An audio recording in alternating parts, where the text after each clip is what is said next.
गुरुकुंज मोझरी येथे गजानन महाराज बहुउद्देशीय संस्था अंतर्गत श्री संत गजानन महाराज प्रकट दिन व संगीतमय श्रीमद भागवत कथेचे आयोजन करण्यात आले होते, ज्यामध्ये सामुदायिक ध्यान, श्रीमद भागवत कथा, श्री गजानन विजय ग्रंथ, सामुदायिक प्रार्थना, हरिपाठ, भजन, हरिकीर्तन, राष्ट्रीय कीर्तन, नाट्य प्रयोग, भजन संध्या, भारूड आदी कार्यक्रमाचे आयोजन करण्यात आले होते। स्वस्थ भारत अभियानाअंतर्गत आरोग्य तपासणी शिबिराचे हे आयोजन करण्यात आले होते।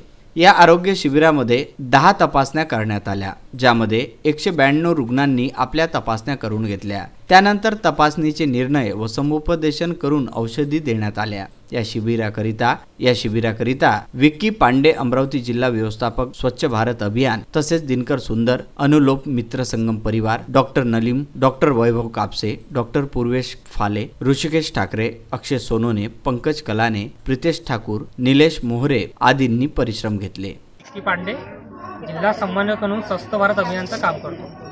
तर स्वस्थ भारत अभियान हे जे प्रकल्प आहे हे अश्वमेध संस्था शिवणगाव फतेपूर यांच्या मार्फत संपूर्ण अमरावती जिल्ह्यामध्ये 2018 पासून सुरू आहे। या प्रकल्पामार्फत आपण ग्रामीण भागामध्ये जाऊन तेथील लोकांची तपासणी करतो, रक्त तपासणी करतो। त्यामध्ये आपण शुगर, कोलेस्ट्रॉल, किडनी, लिव्हर, त्याच्यानंतर प्रोटीन आणि सीबीसी टेस्ट सोबत आपण बीपी आणि बीएमआय करतो। तर अशा टोटल 11 प्रकारच्या तपासणी आपण यामार्फत करत आहोत।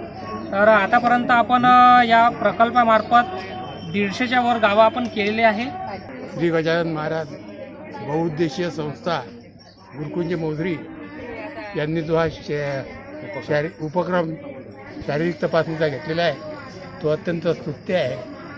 सर्व गरीब, लहान मोठे, श्रीमंत या सगळ्यांसाठी अगोदर 8 दिवसापूर्वीच पॉम्पलेट वगैरे छापून त्यांनी जाहिरात केली होती आणि बहुसंख्येने इथं आज लोक तपासणीसाठी आलेले आहेत। तिवशावरून विदर्भ न्यूज करिता रुपेश राऊत।